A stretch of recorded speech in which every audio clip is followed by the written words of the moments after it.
Hi, I'm Where We Live producer Tess Terrible with Where We Live host Lucy Nalpathanchel. Hi, Lucy. Hi, Tess. It's New Year's Eve. 2020 is nearly over. And Lucy, I'm seeing a lot of posts on social media celebrating the end of this incredibly difficult year. So it only feels appropriate that we end this year talking about what we're grateful for. This show originally aired, and it took about a month of planning and producing, and I know you were a bit skeptical when I first pitched it. I was thinking it has been a hard year, and I wondered, would listeners call in to share gratitude when so many of us have been dealing with new burdens? Yeah, and despite this being such a tough year, I still believe we have a lot to be grateful for. I hope as we count down to midnight tonight, we can all take a deep breath, think about the things in 2020 that went right, the things that we were blessed with, and let go of this year with gratitude and grace. There are moments of joy and grief. Back in November, Lucy and I were in one of our weekly team Zoom meetings where I found myself just overcome with grief, suddenly bursting into tears in the middle of this meeting and sharing with my team that someone that I loved had recently been diagnosed with COVID-19. I've always been told, Lucy, that you shouldn't cry at work, but when I look back at that moment, I'm so grateful that my team responded to me with kindness and compassion. It's these moments of love that I am so grateful for this year. Well, we're definitely grateful for you, Tess. And if you're trying to make me cry, I think it's working. Yeah, 2020 has been it's so brutal and so beautiful all at once. I have been brought to tears myself by moments of hardship as much as I've been brought to tears by moments of kindness. And for that, I'm tremendously grateful. So I hope you enjoy this show of gratitude. Lucy, I remember recording this show live and just being overwhelmed by the amount of listener calls we had and how people responded to it. Yeah, me too. It was a powerful hour of radio, Tess. And I hope it makes you grateful too. This is Where We Live on Connecticut Public Radio. I'm Lucy Nalpathanchel. In a year of so much loss, it's not easy to talk about gratitude. But I'll start. Personally, it's been a rough several months. But when I think about it, 2019 for me was not so great either. My mother passed away late last year, and then my beloved dog died just 1 month later. And then 2020 rolled in. It's the relationships that have kept me going. I've said it before, but I have a great team. My show producers, Tess and Carmen, and our tech producer, Kat. We've been doing Where We Live remotely since March, and minus a few tech hiccups, we continue broadcasting this way so I can talk to each of you, which I'm grateful. My team communicates daily, often through the program Slack. I have never used more emojis to communicate in my life until now. I'm especially grateful for the conga parrot emoji. At home, I'm grateful my husband and I have coordinated our schedules, sharing remote school duties with our work responsibilities.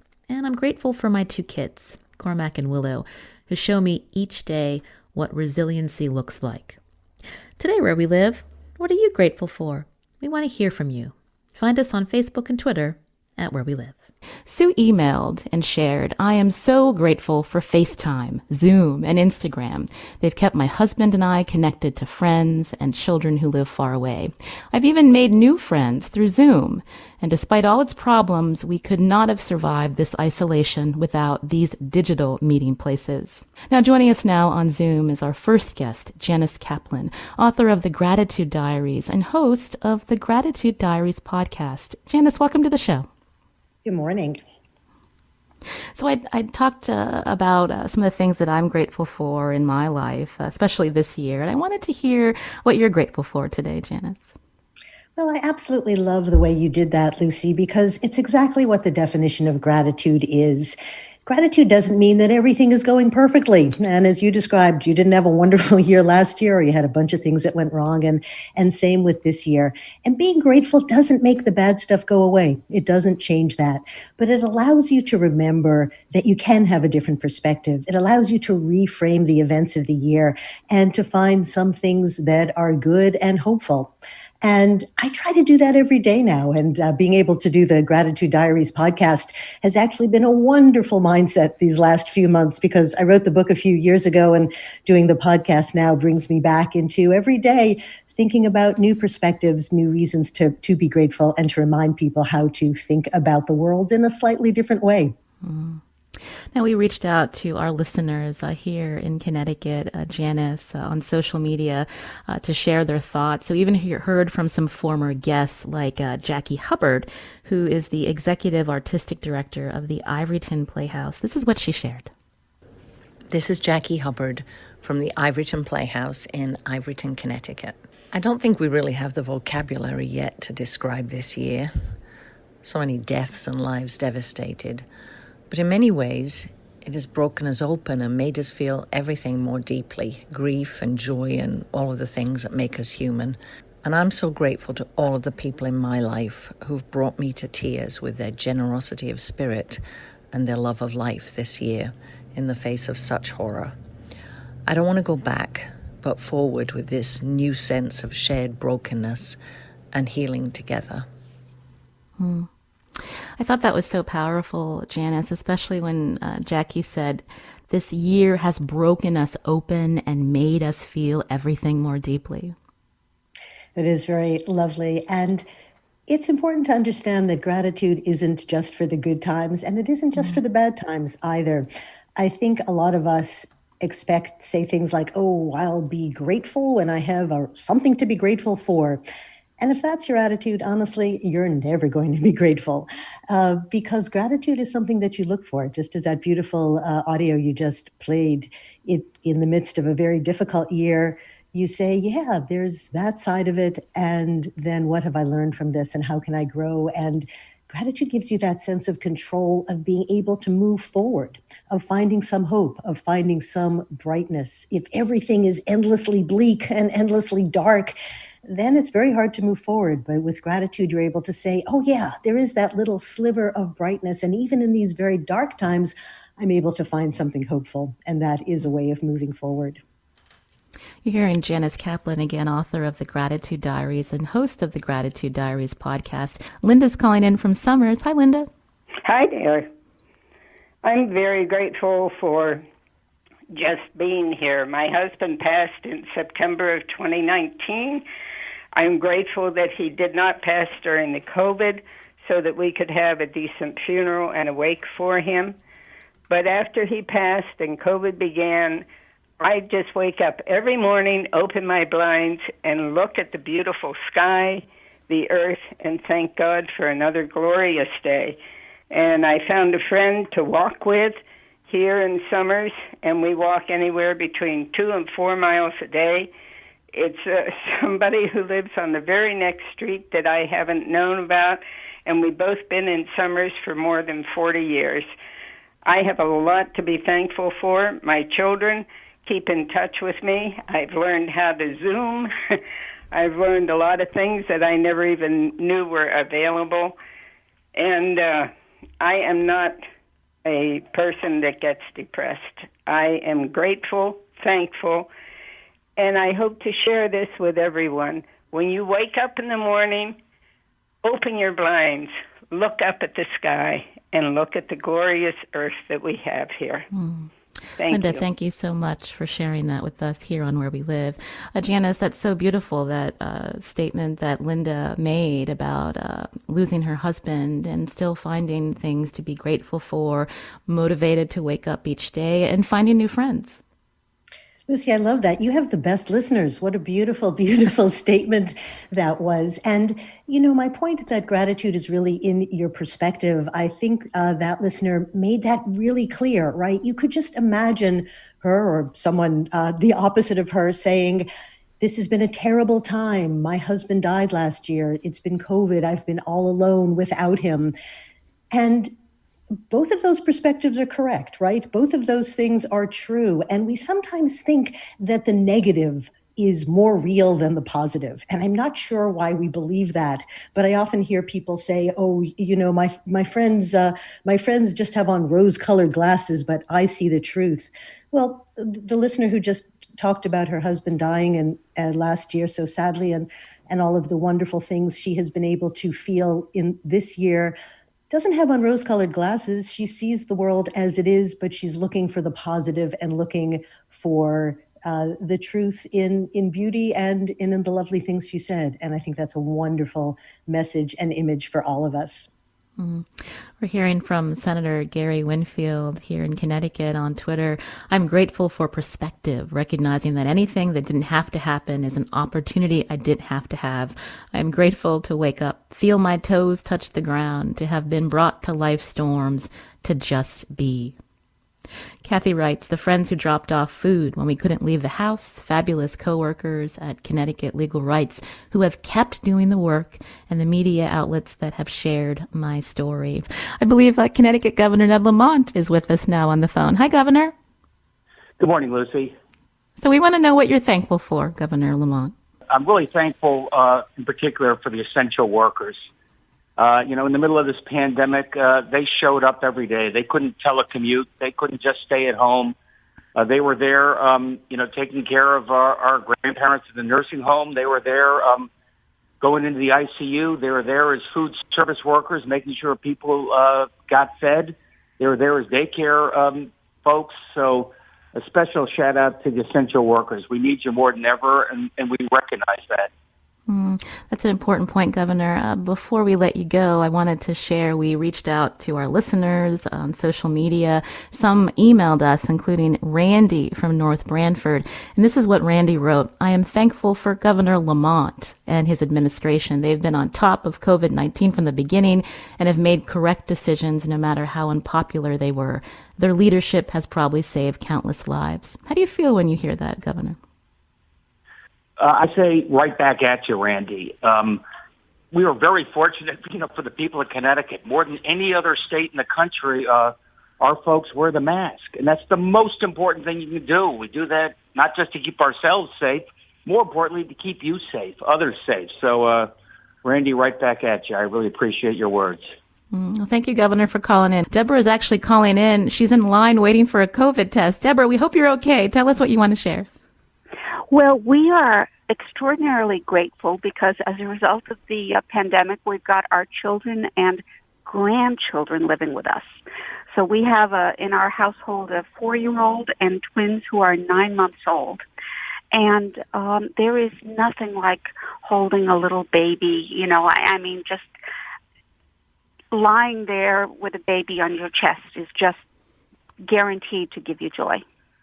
What a blessing to have your grandchildren with you. Well, thank you, Deborah, for calling in to Where We Live. Just to piggyback what Deborah shared with us, Janice, Melissa tweeted, this year I am thankful for the continued evidence of my children's resiliency and the many, many hours that we've been able to spend together that would have normally been spent apart. Janice, what do you think about that? Absolutely. I think that finding those moments of joy and happiness within the pandemic, and there are so many people who did experience what your caller just said, that children and grandchildren have been in lockdown or quarantine or spending time with them. And, I think some people feel a little bit guilty about feeling grateful when they know that others are having a tough time, but it's okay. It's good to have that sense and it's good to share it. And I just wanted to comment also, Lucy, on that exchange with that very, very lovely exchange you had with the governor. And he talked about the essential workers, and then you had a caller expressing gratitude to the governor. And what's so important there is to remember to express the gratitude. Sometimes we feel gratitude or we think it. We know gratitude is going to make us happier, but people tend not to express gratitude. And reaching out to somebody that, as the person did, to say to the governor, you're doing a great job, it makes the person receiving it feel good, but it makes you feel good too. The expressing of gratitude is just so important. The governor mentioned essential workers. Well, if there is somebody who has helped you, if there's a doctor, if there's a healthcare worker, send them a note, shoot them an email. Express your gratitude to them. There's actually lots of research that shows that writing a letter of gratitude can make you happier for weeks afterwards. So again, gratitude isn't just about thanking someone else. It's about adding to your own life and making yourself happier and better. You're hearing Janice Kaplan, author of the Gratitude Diaries, here on Where We Live. She also hosts a podcast with the same name. I wanted to share an important point that Mariah tweeted to us. She writes, I suffer from major depressive disorder and have had a very difficult time that predates COVID. And I want to make the distinction that depression and gratitude are not mutually exclusive. One can be both depressed and recognize gratitude.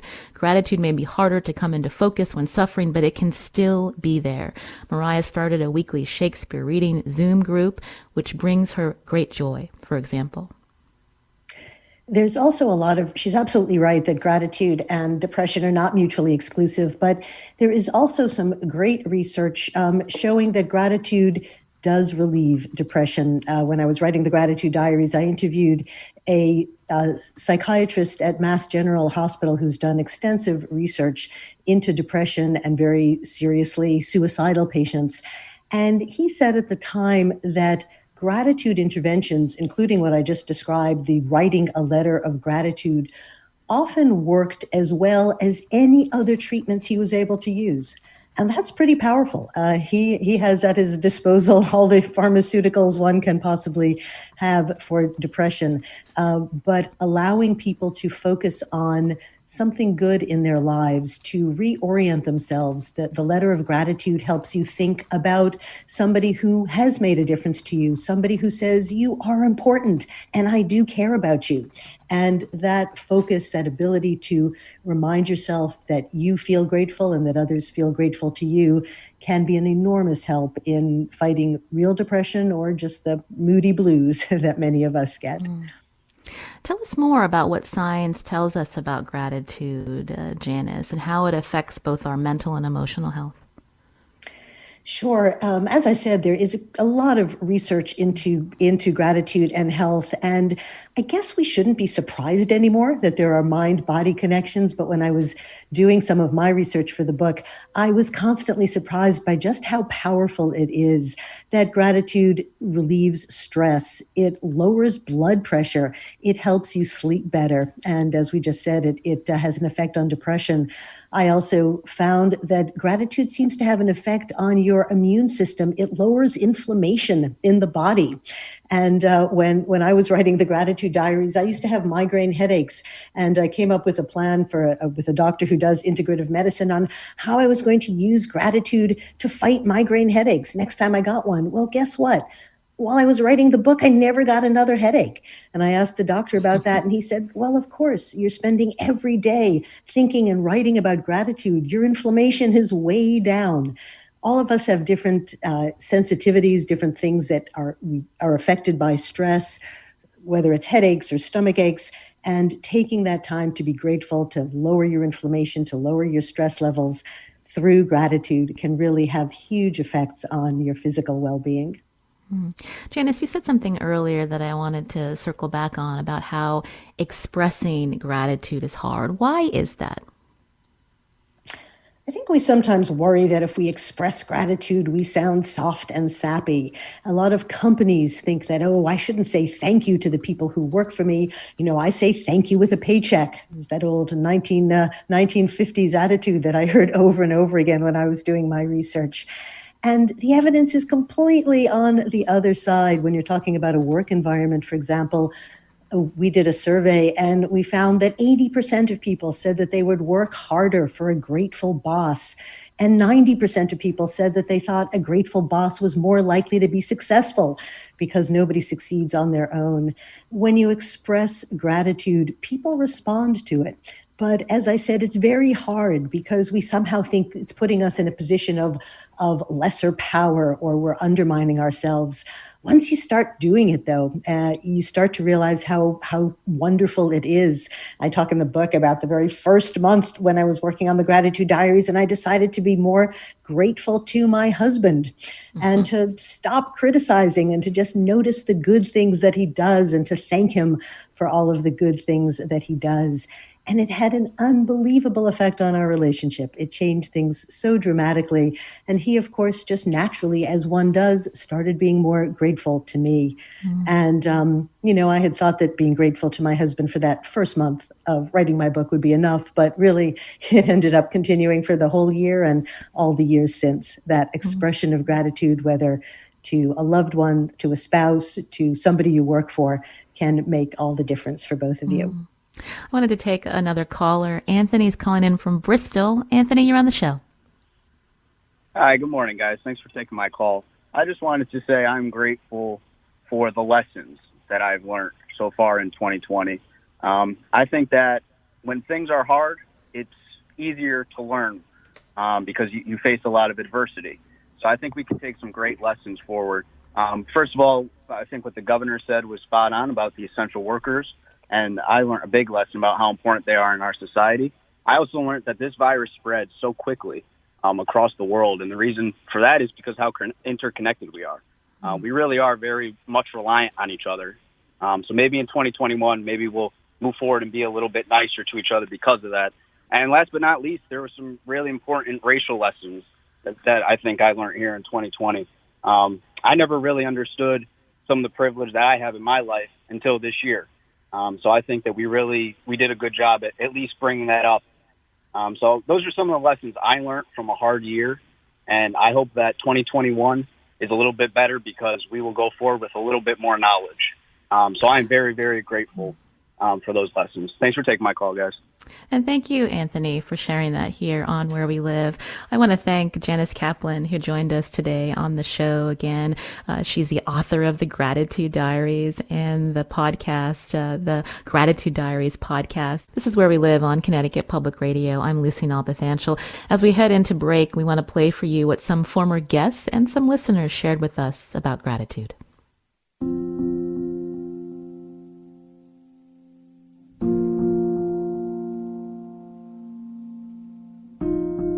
My name is Quinn Trong. I live in Hartford, and I'm most grateful for all the people who have been so supportive of me and my spouse during this difficult time. Over the past year, my spouse has been sick with chronic Lyme, and a lot of people have reached out to support us in various different ways. Some people have offered to go grocery shopping for us. Others have dropped off food and reached out and connected with us via phone or video chat. And we feel so supported while she's dealing with an illness, a long-term chronic illness. My name is Sarah Koffold, and I'm from Storrs, Connecticut. We had a series of unfortunate events befall our family late this last spring. And I am most grateful for our friends and our home church family that took care of us during that time. They fed us. They shopped for us. I don't know if we would have survived without their kindness, generosity, and love. Hello, I'm Belina Diabru from the Connecticut Shoreline. I am grateful for the many connections that have been made this year, despite the pandemic, and perhaps in spite of it as well. I am grateful for those who have reached out, stayed in touch, and for those, while behind masks, still share smiles, welcoming waves, and help us to stay a part of the community. Hi, my name is Michelle Chula-Lipkin. I am thankful for so much this year. I am thankful to have had the opportunity to witness the resilience of my family, friends, neighbors, and colleagues. To watch them navigate a global pandemic with patience and grace has been a gift. Most of all, I am thankful for my dog, Augie, who came into our lives September 5th and has made everything better.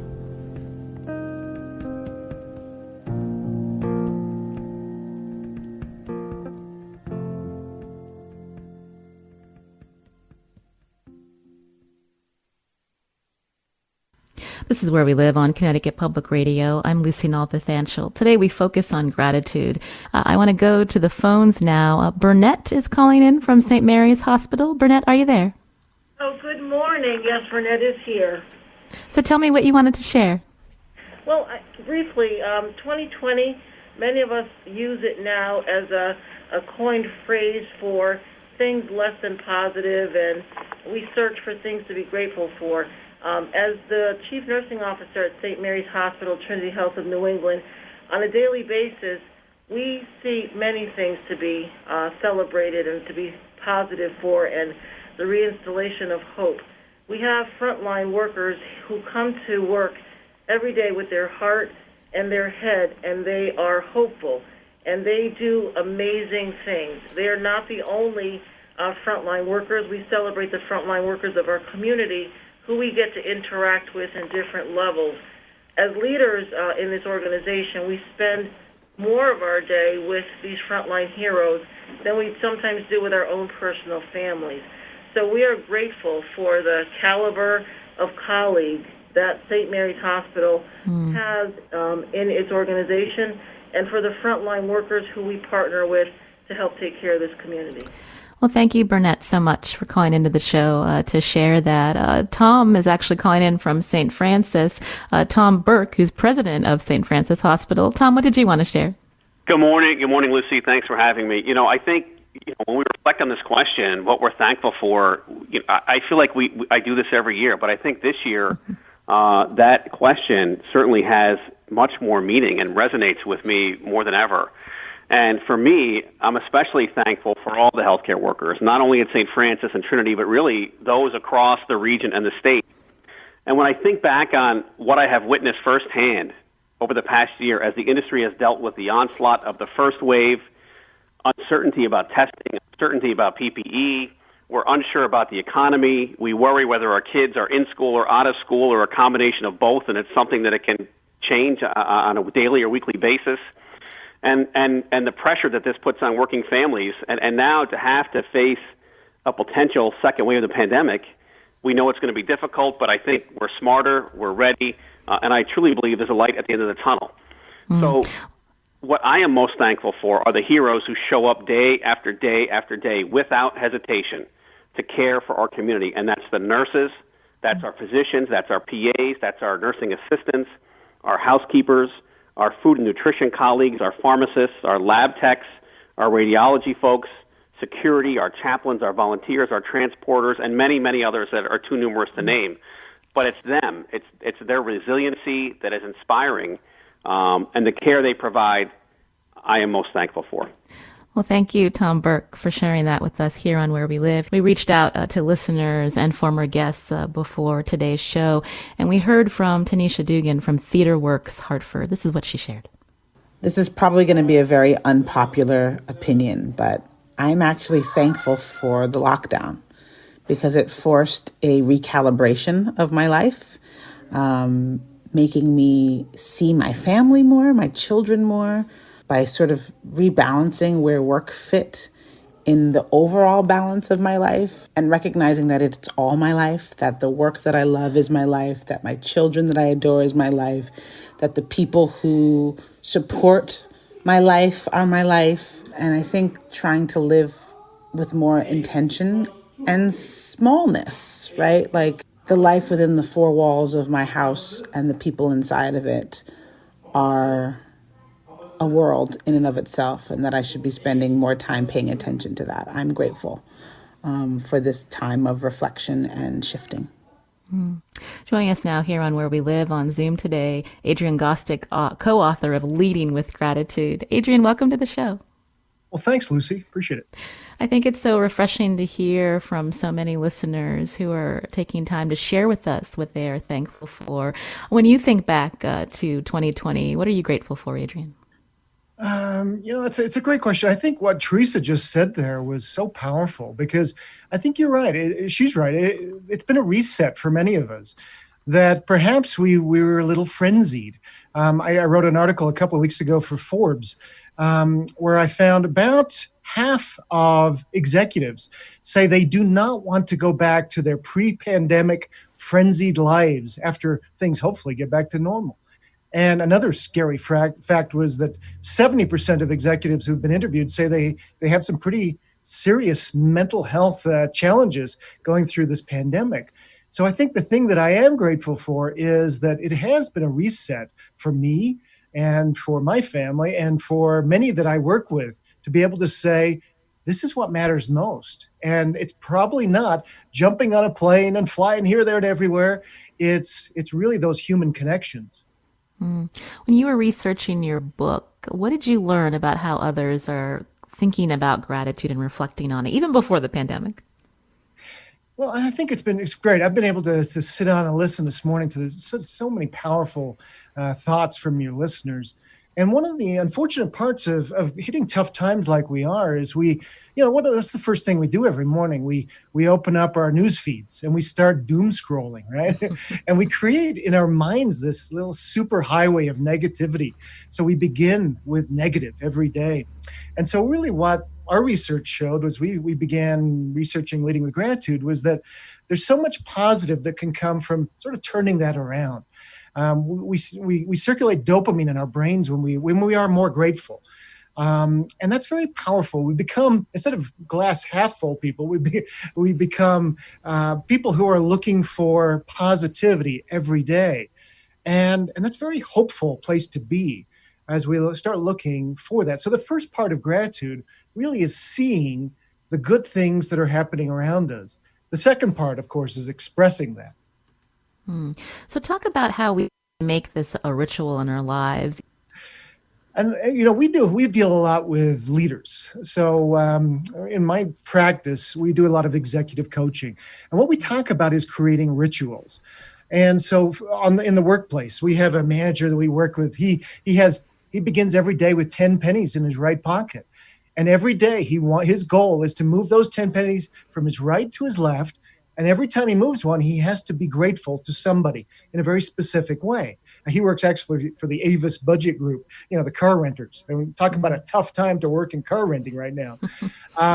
But he thinks his job is to go around, and he's a general manager, is to go around looking for positivity. So if he sees somebody doing something good, moves a penny from right to left. And by the end of the day, he wants to move all those pennies. Well, you can just imagine how excited his people are to see him coming because they know he starts with positivity. And we can do this in our homes too. We create rituals, whether it's, around the dinner table. How often do we're sitting around the dinner table with the kids and, hey, how was school today? Fine. What'd you do? Nothing. And so we talked to a marketing manager in New York recently. He told us he started this new tradition where he asks his kids 3 questions. First is, what was the best moment of your day? Second is, who are you grateful for who's not at the table and why? And third question is, who are you grateful for who's at the table who hasn't been thanked yet? And he says, first kids hated it. Within a few weeks, this was their favorite part of the day. So we create these rituals in our lives to remind us to be grateful. I want to take a call from a listener. Bill's calling in from New Haven. Bill, you're on the show. Good morning. I walked into my bedroom the other day. The leaves were off the trees on one side and the sun was streaming in. There's a view out West Rock and a tree in full foliage out the other window. And I suddenly just thought, that's beautiful. And I just said, yay!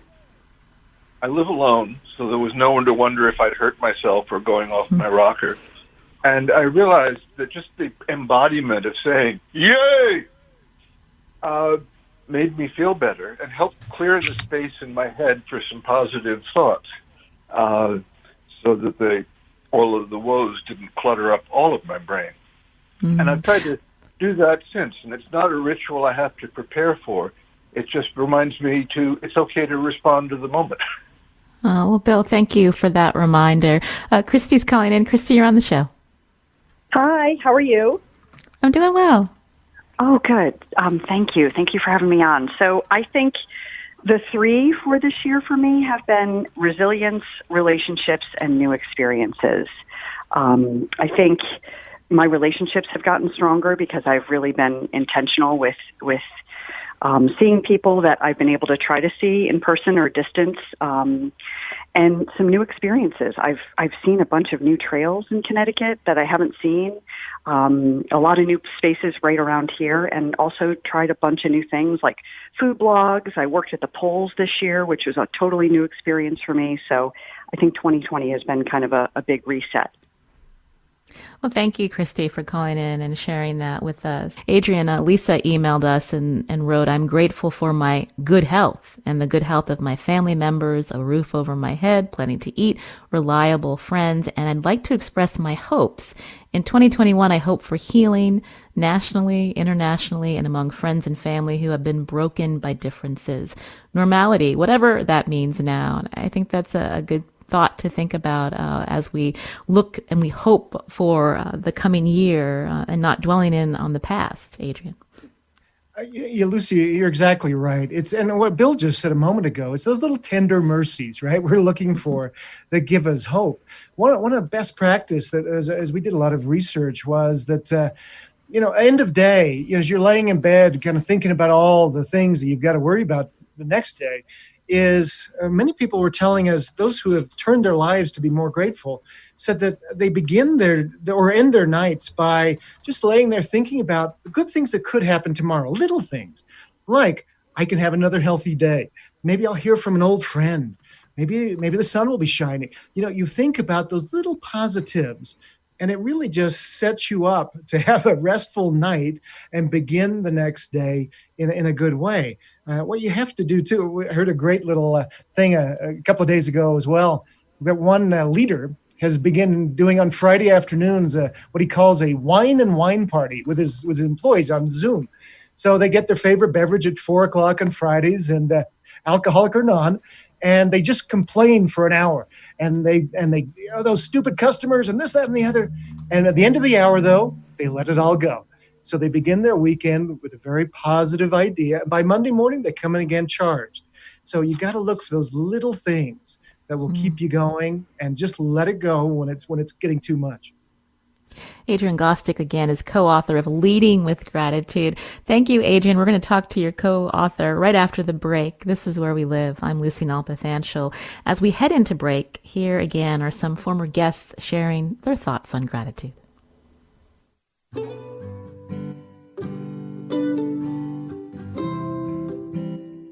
This is Charlie Nardozzi from the Connecticut Garden Journal. Probably one of the greatest things I'm thankful for this year is the garden. Just like that famous quote, when the world wearies and society fails to satisfy, there's always the garden. And it's been so great to have a garden, to be out in the garden when all the craziness is happening in the world, to find a little bit of sanity, a little bit of beauty, a little bit of food right outside my doorstep. My name is Julie. I live in Durham, and I'm grateful for the municipal land trusts and other organizations that make hiking trails available to the public. It's been a real pleasure this year to discover trails on lands that are less well known than the state parks and forests. This is Alan Marcus, professor of education at the University of Connecticut. I am thankful for all of our amazing social studies teachers in Connecticut. Not only have they had to adapt to the pandemic and adjust their teaching styles and teaching methods, but they have also accepted the challenge of teaching about controversial issues and the election in a polarized society, which is no easy task. Hello, this is Miguel Cardona, Commissioner of Education for the great state of Connecticut. I'm grateful for my life, my family, my job. I'm also grateful for the educators that we have defending public education in Connecticut the best they can. I'm grateful for the cafeteria aides, the custodians, teachers, the bus drivers, the mental health experts, the principals, the superintendents. I'm grateful for the parents, and I'm grateful for my dedicated team at the State Department of Education.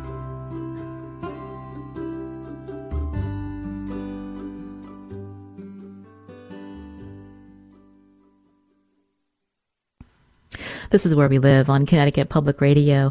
I'm Lucy Nalpathanchel. Today we're focusing on gratitude, and we're so happy to hear from many of you throughout this hour. Danny's calling in from East Lyme. Danny, what did you want to share? Oh, hi. Hi, Lucy. Thanks for taking my call.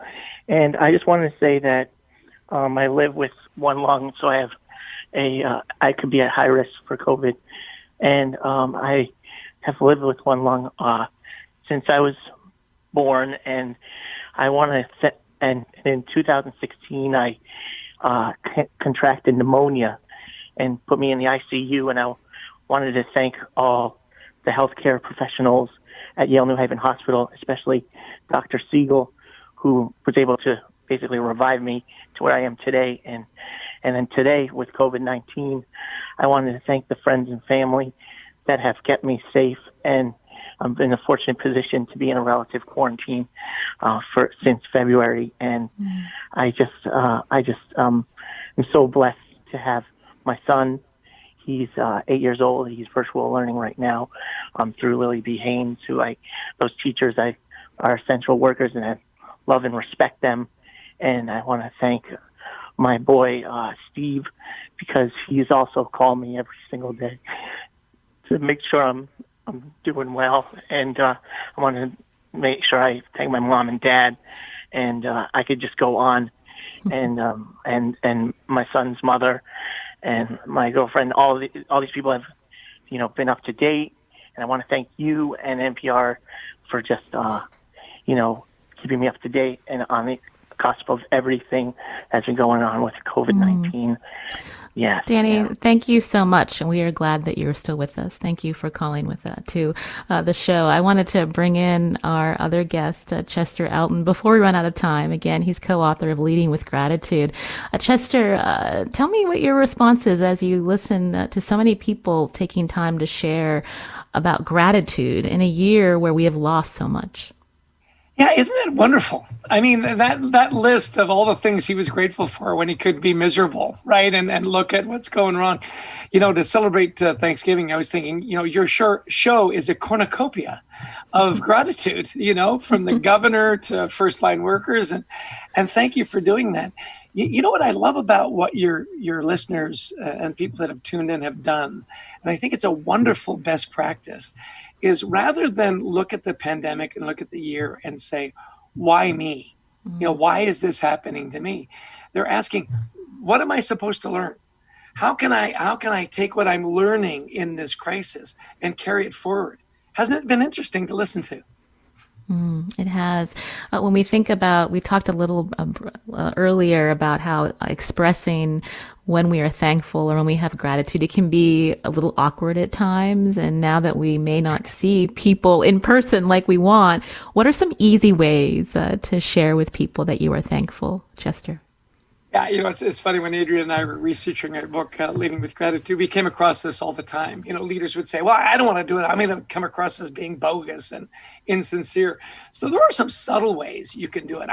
I'm a big fan, and I know it's old school, of handwritten notes. Let's face it, Lucy, your mail is not that interesting these days, right? You're getting like bills and flyers and stuff. And to get that like colored envelope with a little thank you card, it really is refreshing. You take time to read it. It's an uninterrupted conversation. And it's an easy way for those of you out there that are saying, hey, that's just not me, to do it in a non-confrontational or emotional way, right? You just sit down, you write a few lines of gratitude and you pop it in the mail. I've got a friend that loves to send out random texts. We call them random acts of kindness.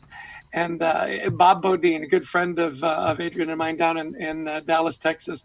And just every now and again, I'll get a great text from Bob, and he says, hey, Chester, just thinking about you. Want you to know that, I value our friendship, that I love you, and that I'm cheering for you. Bob.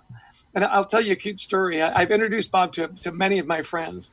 And a good friend of mine up in Massachusetts, Ted Priestley, one day I get this random text. And it says, hey, Chess, I'm just thinking about you, value our friendship. Want to let you know how much I love you, cheering for you, Ted. And my response was, are you with Bob Bodine right now? So it's a practice that can go viral. So a couple of tips there, random texts, which I think are always appreciated, and handwritten notes. Have you ever received a handwritten note, Lucy, that you kept, that you treasure? Oh, yes. And I do send them out too. Excellent. I wanted to fit in a quick call before we run out of time. Doris is in Southbury. Doris, we just have a couple of minutes. What did you want to share quickly? Okay, sure. Real quick. I just wanted to say that gratitude is basically, it's a choice that you make.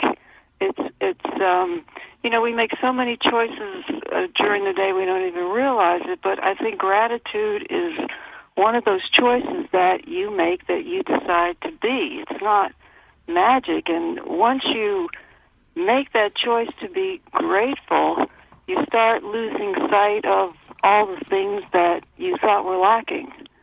So it's kind of like a neat little circle. Once you make that choice to be grateful for what's in your life, everything seems to fall in place.